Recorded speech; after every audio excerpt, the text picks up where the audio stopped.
Hello! Hi there, guys. This is Al. How are you doing? So, guys, I made this template for you guys. So, it's a cool thing to get better at, a card game, at a hobby, at anything else. I recently made a template for like the beginning of the TCG season, but this is another sort of template that maybe can help in what you should be doing, maybe to help practice and understand your deck a bit more and all that. The reason we're going over this is that, I think it's an important skill to be able to kind of like reflect and look at the inner workings to help prepare and stuff. But I really wanted to make something to make it easier to understand and like actually show maybe what you can be thinking about that might actually might help your play, might help your prep, and if it helps your play, your prep, it might help your confidence going into a match or a tournament. You can understand things a bit better when you go slow like this and really lock in that info.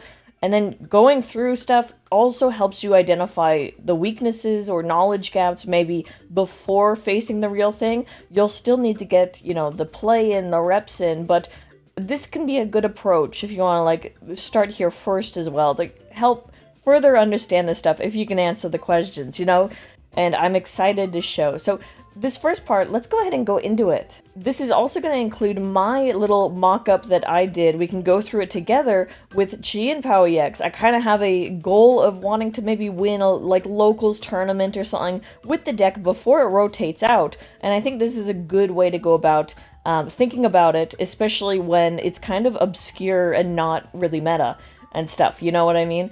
But we're going to go through the template and stuff here. So I will have this template linked below in the description, and you can definitely use it, make your own copy of it when you click the link. Use it if you'd like for more understanding and stuff. We're going to go ahead and swap over, though, to a filled out one I have for Chien Pao EX to kind of just go through what this might look like. Now, Chien Pao EX, I have this goal of wanting to win a small tournament or something with it before it actually rotates out. And to better understand it, this could be a good way to go through things, especially if it's kind of an off-meta deck against, a field of meta, So there are some good benefits to this, and we're going to start with the deck breakdown. The core strategy for the deck, Chien Pao Baxcalibur, it's in the name. So Chien Pao EX relies on Baxcalibur's ability to attach numerous water energy during your turn, and then using Chien Pao's attack for 2 water energy to take big KOs, doing 60 damage for each water energy discarded off any of your Pokemon.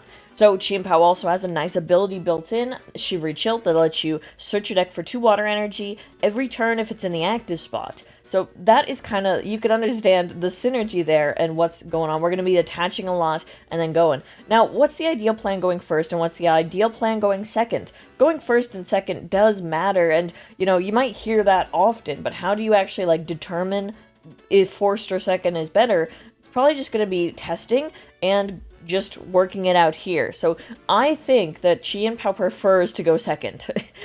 Going first, though, because you do need to prep for both, since it is a coin flip and you will be facing both.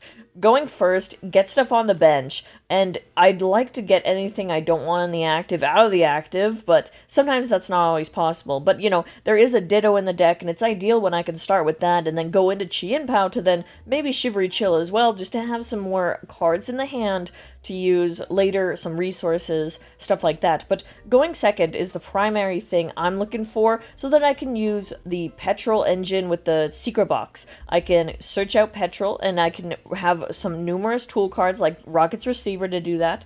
And then once we find him, we can just go search out a secret box. The one thing about secret box is that you do have to, discard 3 cards to use it, but it's really awesome to help set up early game. Just being aware of, what you're discarding and stuff, and it might change based on your hand. But what are the main attackers? Our main attacker is going to be Chien Pao EX. Baxcalibur has an attack and can attack, but doesn't normally, and I'm not normally relying on him. I'm going to be relying on Chien Pao, I'm going to be relying on Wellspring Mask Ogerpon, and Regigigas as well. And those are dependent at times about what I am facing, too. But Chien Pao is kind of the main star. What are the consistency cards? This is important for, consistency, of course, and how you're going to run the deck. With the Petrol plan, like I said, I think it runs really well. I like being able to find Petrol with Rocket's Receiver if I don't have him already. and using petrol to just find what I need, whether it be like early game rare candy for Baxcalibur, whether it be super early, Poffin or something, or Secret Box. Secret Box can also get Poffin and stuff, but even late game petrol is really good to help find what you need, like Superior Energy Retrieval, to get energy out of the discard and then into your hand. So petrol is really good, and then Revavroom is in the deck to help with the draw through the game. So those are very good. And then the ideal opening hand here. So I want to see Buddy Buddy Poffin for sure. I want to get set up, and that usually means multiple of Pokemon, like 2 Frigibax, at least 1 Varoom, maybe 2.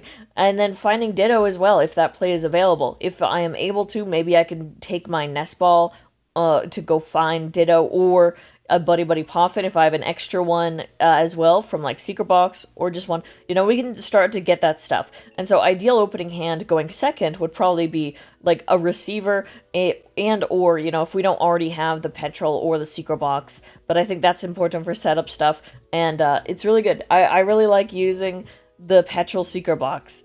But how can we recover from a bad start? Because it definitely does happen.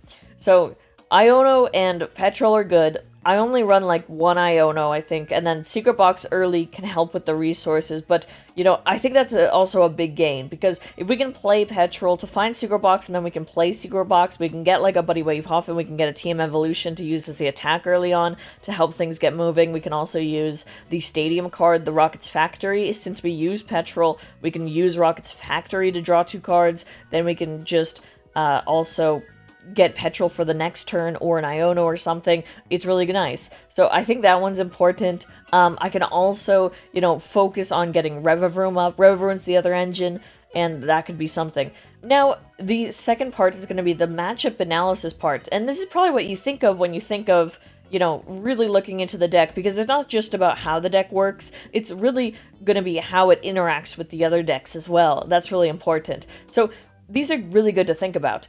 What does the opposing deck want to do against my deck? Now, with Chien Pao, it's pretty simple, and the draw engine of Baxcalibur is kind of the main thing that keeps it running. So gunning for the Baxcalibur is so common, Like, that thing gets bossed, that thing gets counter-catchered, all that. And so that's why it's really nice to have at least 2 Frigibax, because you just kind of know they might be going for it. But Chien Pao is also a basic with low HP, and that could be an easy 2 prize cards depending. So I tend to be cautious about what goes on the bench and stuff if it's a 2 prize Pokemon. Because the only Pokemon we have really are, low HP 2 prize Pokemon in that realm. And since Chien Pao really wants to go with an easy 2 prize route, the opponent probably isn't going to let that happen. They're going to probably want to disrupt by attacking with single prize Pokemon to kind of throw it off, or they might play Badoo early in the game if they have it, which could be item lock, and that spells a good amount of doom, because there is a lot of reliance on tools. Against decks that play with damage counters, yeah, it feels like the bench Pokemon are kind of on a timer before KOs start happening, and so that is something to be aware of too. And then lastly, like, hand disruption is also something that they might go for, because that is pretty good since we rely on a lot of combo cards and things too. Now, here's the game plan for these matchups. I don't have every matchup, I actually only have 4, but I have these to illustrate, and I'm gonna, keep adding on to it. And you can definitely keep adding on to it too. I think this is a fun thing to use as time goes on, and you can always come back with notes, you can come back with results and stuff, but let's go ahead with this. For this example, Grimmsnarl EX, how about this? So Grimmsnarl only hits for 180, so Chien Pao can take 1 hit from that. 30 damage counters are dropped, and it may not seem like much, but the threat of Monkey Dories and Frostlass really makes the deck powerful, So because of that, I think we want to go kind of aggressively, and I can maybe try going for Ogerpon to KO bench Pokemon early on, because the Grimmsnarl does need to also set up. They have to get Impidimp into their Grimmsnarl, and they're either gonna do that via a Morgrim, or they're gonna rare candy, or they also need to be also setting up, Snorunt into Frostlass. So there is setup involved, and maybe we can take initiative and just kind of gun through.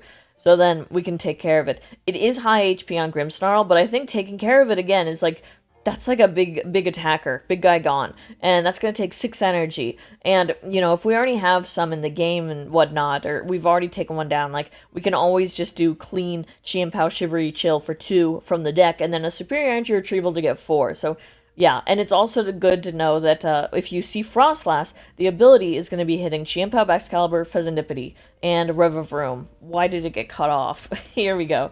Alright, awesome. Now, Dragapult EX is kind of a spooky, scary matchup because of the damage counters and stuff. That 60 damage counter drop is kind of deadly, and for that reason, we're going to be prioritizing 70 HP Pokemon. So 70 HP Frigibax is going to be vital, as well as the 70 HP Varoom with the 1 retreat cost is also important.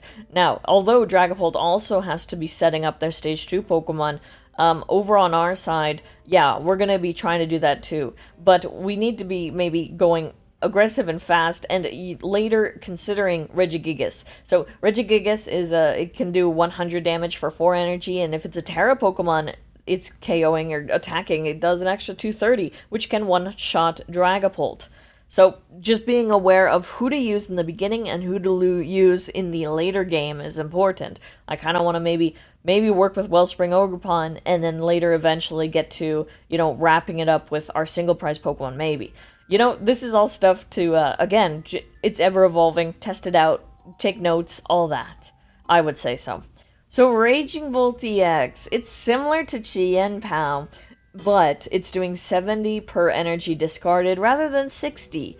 So I kind of try and be cautious about keeping Chien Pao in the active unless we are actively using it. I kind of want to be strategic with the stage 2s because these are low HP stage 2 Pokemon, easy prizes I would say. And unfortunately, Raging Bolt isn't a Terra Pokemon, so Regigigas can't really shine that much, but it can still probably be put up as a stall element. But if they're going to go after the Baxcalibur, this is not, it's Baxcalibur.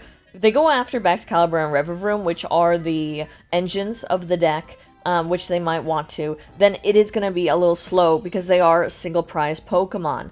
However, we want to also be on top of things early game, knowing that Baby Raging Bolt could come out early on, and also try and gun for, our Frigibax or our Arctibax or something before it turns into Baxcalibur, let's say. So just to be aware of that. But I think Chien Pao doesn't mind too much. I think there are a good amount of things to munch on, but those are the things to watch out for, I think.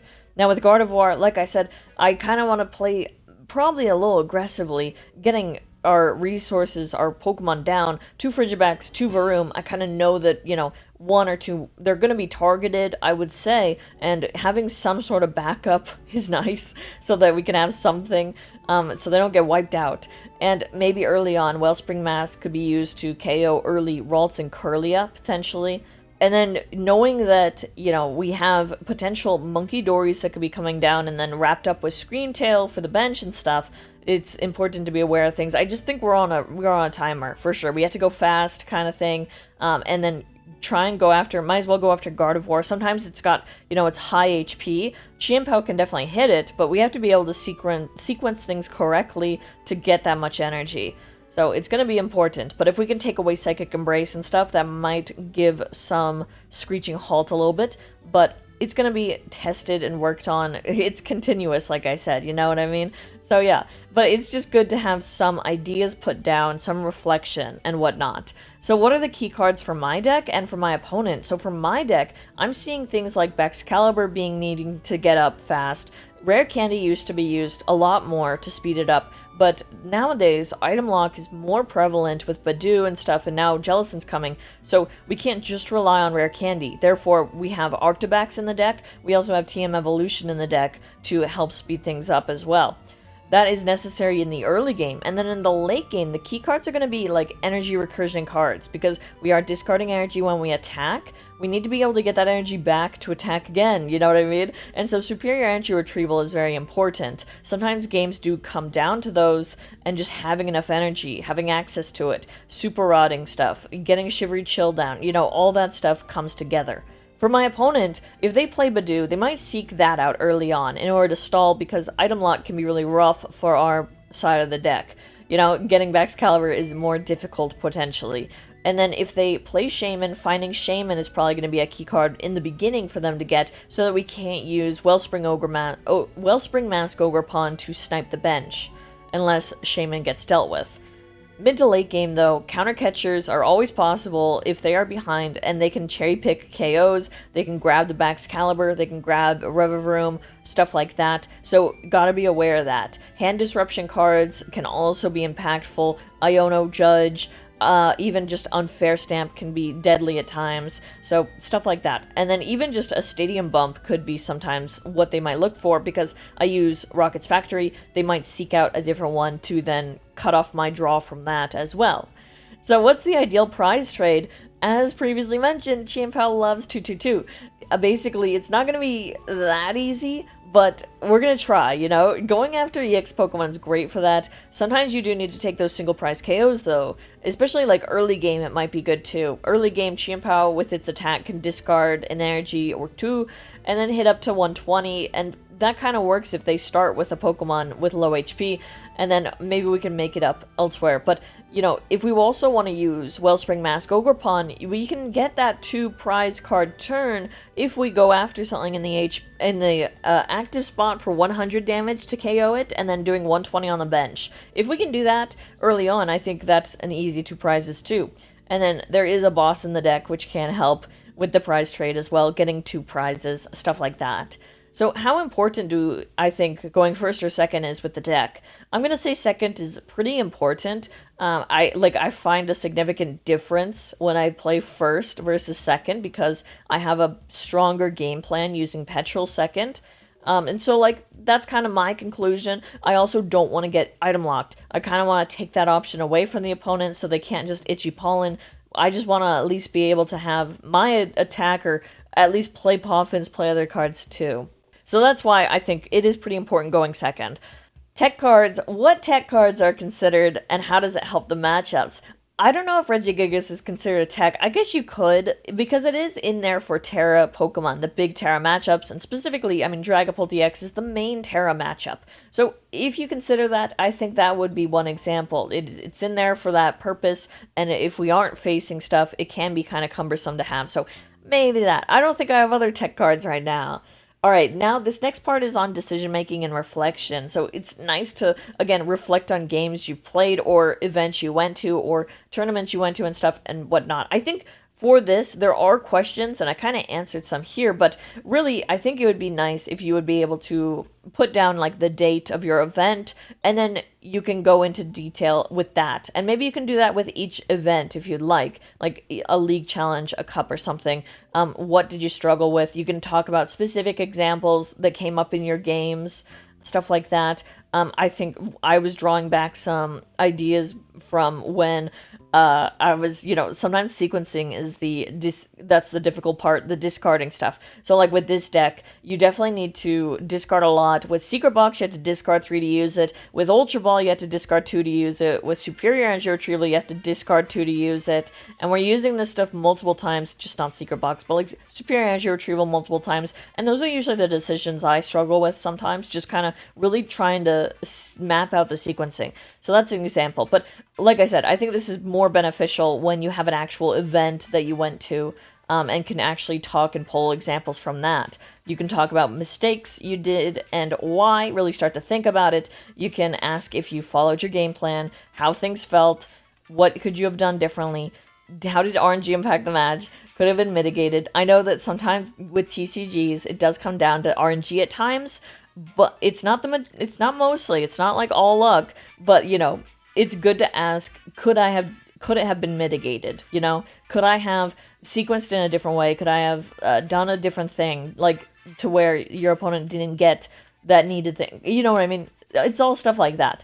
And then you can also pull this into tournament readiness. You can have a section before a big tournament to kind of reflect on if you're comfortable with time management, if you feel mentally prepared. You can put your deck list here, your notes, etc. Really helpful. Then you can also, like I said, take notes and test here. You can test your matchup or just report your matchups and stuff, especially from events. Report your matchups. You can have notes over those, the outcomes, what worked, what didn't, and all that. In the end, do your best. You can do it. Ganbatte.